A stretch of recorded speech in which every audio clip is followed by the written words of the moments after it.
So now I'm going to do some stamping, and the stamps I'm using are called Field Notes. CMS 396 and they're Tim Holtz, Stampers Anonymous, you can see that.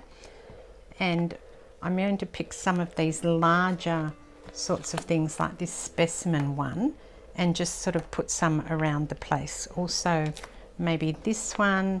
I do want some, you know, bigger words rather than tinier things. So I'll just see how that goes. I'm going back to my candied apple, and I'm not using a stamp block even. I'm just going to put some things down and see what happens when I do this. I turn the paper too because I want to use this in different directions, so there doesn't seem any point if I having everything up the one way. I need to turn it around like that.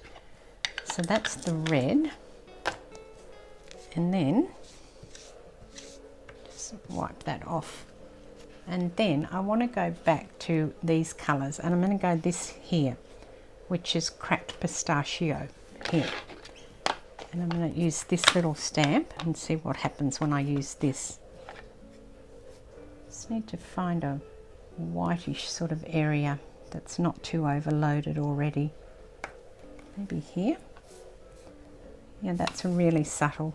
This stamp face is way too small, but having done that now, I'll probably need to do a couple more to offset that bit of twisted citron that's in there, which is fine. I will just do that really quickly.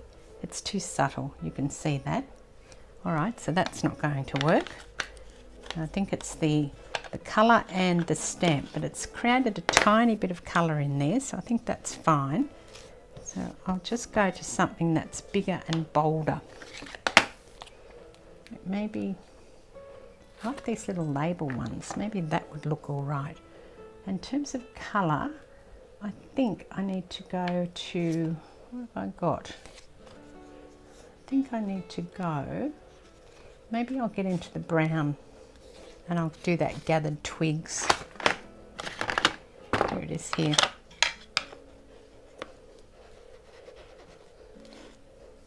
See what we get here.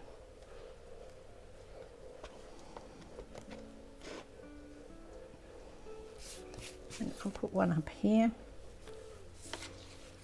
I've pushed too far, so I'm just going to take this and see. It's not going to come off, so it's stuck there now. I've pushed too hard because I'm not using a stamp block, and I've pushed into the centre, and there's ink in the centre of the stamp when you push it onto the stamp pad. So that's my fault, totally my fault. Just put one here. I keep doing that, so that's not really working, is it? And I'll try this one, and I'll have a lighter touch this time.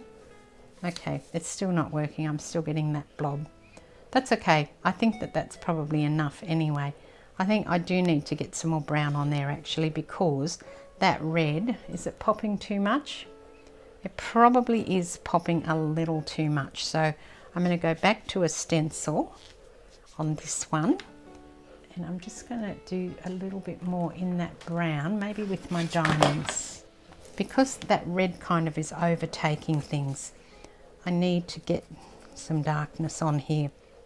Yeah, immediately you can see, well I can see, if you can't, immediately you can see that that's really helping in terms of that. I'm going to cover that up.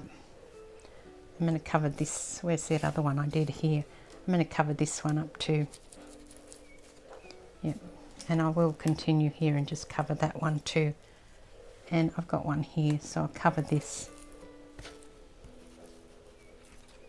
Yep, that's much better. And while I'm at it, I'm just going to put this little tiny bit in the centre here, and then I think I'll just go up the top, just where this condemned is, and put some there. That's much better. That's much better. Okay, so that's that part of the process completed. Let's move on to the next bit now. Oh, I didn't do the stamps on the other one. I'd forgotten. Hang on. Let's do a little bit of stamping on here as well. Now with this one, I think I'm going to go into this blue purple here, that shaded lilac, because if I use that condemned again, and maybe it needs some numbers. So I'll just see what numbers I've got. Oh, this one here. Here you go. And I'll get shaded lilac. All right, I can't find shaded lilac at the moment. I can only find dusty concord, so it's going to have to do. And I'm going to go back to this condemned stamp because I quite like that. And I'm going to get it and put it down here. Sorry, I'm off the page. I don't want to put anything up here because I've already got that big sort of numbery thing up there. But I do want to put something across here. And then the back of the stamp, the back part of the stamp, I'll get this and I'll put it here. Just really lightly. And then maybe just a ghost print down here. Oh, I like that ghost print, that's nice. And then I've got the number, which is 785. I'm just going to pop a few of this around as well. Maybe up here, like this. Across there. And just looking at where else I can put it down here. And it needs something maybe here in the center. And probably a bit here as well. Going a bit crazy with the number. Just, I don't know where else I need it actually. Just looking. I think I'll just put one up here near that letter. And then a little one across there. That's probably enough. I think I've gone a bit crazy with that. And actually the dusty concord is pretty good in terms of the colorway that I'm looking for. Okay, so what I've got now is, other than dirty hands, is I've got some index cards and I've cut them in half. So they're 6x4, so I've cut them down to 3x4. I could journal on the back of here, but I actually want to make this into a journaling spot. So I've cut up all of these to match. This is an 8x8 paper. So I got 4 of these out of each paper. And then I've got some leftover bits and I'll show you what I'm doing with those in a moment. So that is going to become a journaling card on the back. Now, because my hands are a bit dirty, I'm getting a bit of ink on stuff, but never mind. I'll just, you know, ink it up anyway so that now it's even dirtier. That way I won't have to worry if it's dirty. Just ink that up. And I'll stick this down onto here. Oh, put it down on the right way, that I've done all that work. I'm going to make sure that that red line is at the top. So I've got that on here, although I may end up covering it. I'll just glue this down and I'll show you what else I'm going to do to it then. I've got that in there and I'm just going to ink this.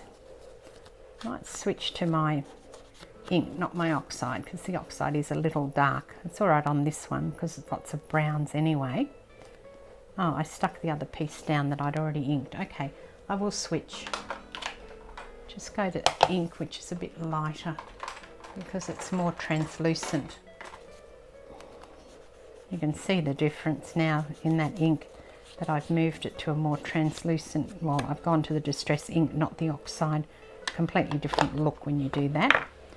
And that's pretty messy, but that's okay. I'm fine with that. I don't mind it at all. So I've got a whole heap. Now when I cut them, I tried to make sure that I chop things off. Like this one wasn't greatly successful. I think I got too much clock on that one, but I'll see how it goes when we put it down. Just put a couple more down. As I said, you don't have to add the index cards. I just think it's a nice touch to have something that you can actually use to write on, and it's an actual nice writing surface.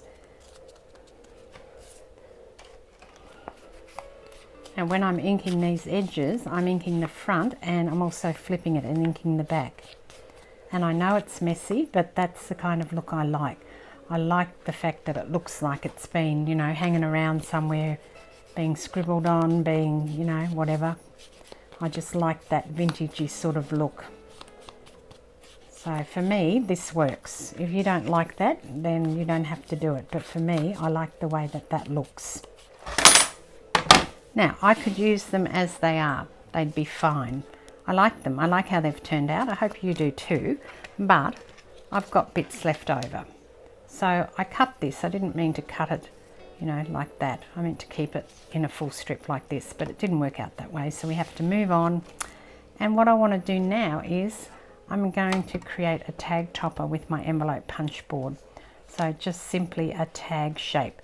Now I know these are 3 inches and I want the tag centered. So I think I'm going to come in a 1/2 inch. So I've got 4 inches of paper to play with because I want these centered, and these are 3 inches. So I want my tab centered in the middle of those 3 inches. So I know I've got 4 inches to play with, and I probably want my tab to be, let's see, what would look good? Probably 2 inches. So I need a 1/2 inch on either side, which with this, of course, you can't see the 1/2 inch. So I'm going for the 1 inch. And then I'm going to come across to the 3 inch and punch a tab there, and then I'm going to flip it up and repeat. So I'm going for 1 and then up to 3. Now what that will give me, I hope, I hope it worked, my math was correct, is that if I then cut this so it's there, it's then going to be where I want it to be. So I need this in the 2 inch. Yep, that's fine, I would think. I think that's going to work out. So my first step is to cut these excess bits off.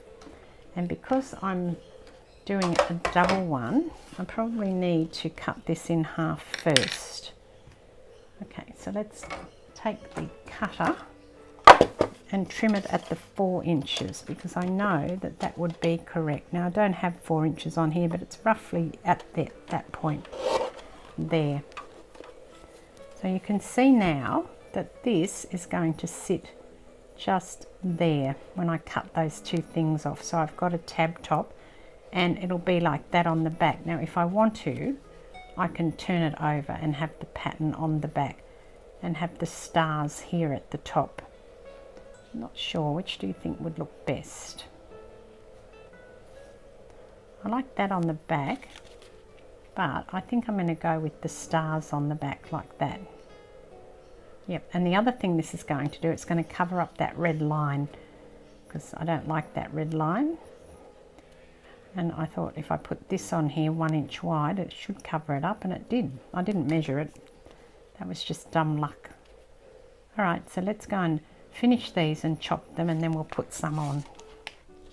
I want this to be centered, and so what I'm going to do is I'm going to put it on first.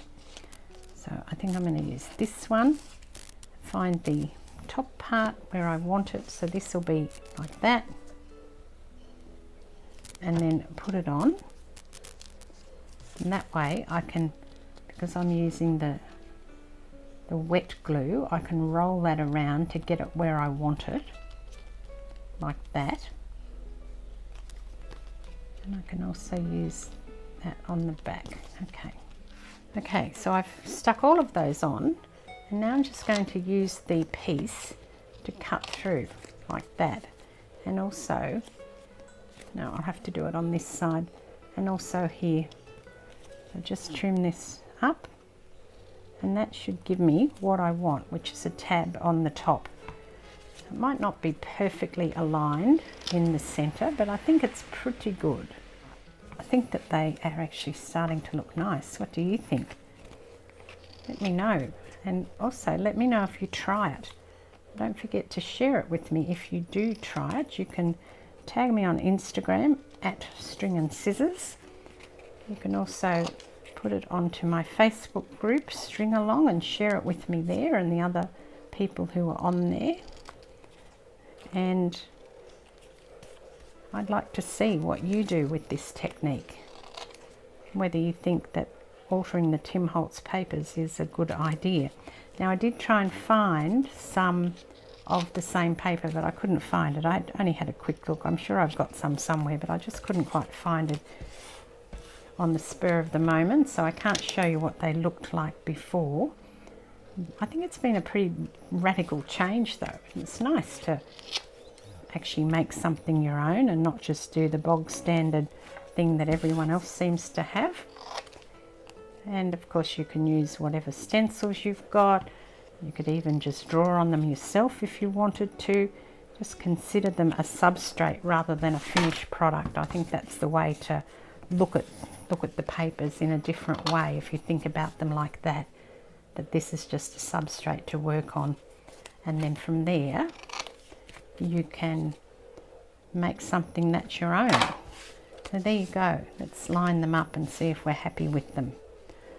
So I've got 8 that I did out of those 2 pieces of paper, and I think that's looking pretty good. The only other thing I probably will do is just ink the top of the tab like that, but I like them. And let's look at the back of them as well. I have a couple. Turn them over and see what they look like on the back. So if I ink that and ink that, and then I've got both the journaling spot on the back, and then I've got the tab on the top, so I can put them into a pocket or wherever I want to put them in my journal. And they've got this really cute little tab on. I might actually end up putting something on that tab. I hope you enjoyed that and that you'll join me again in my next video. This is Deborah. Thank you very much for watching. Cheers.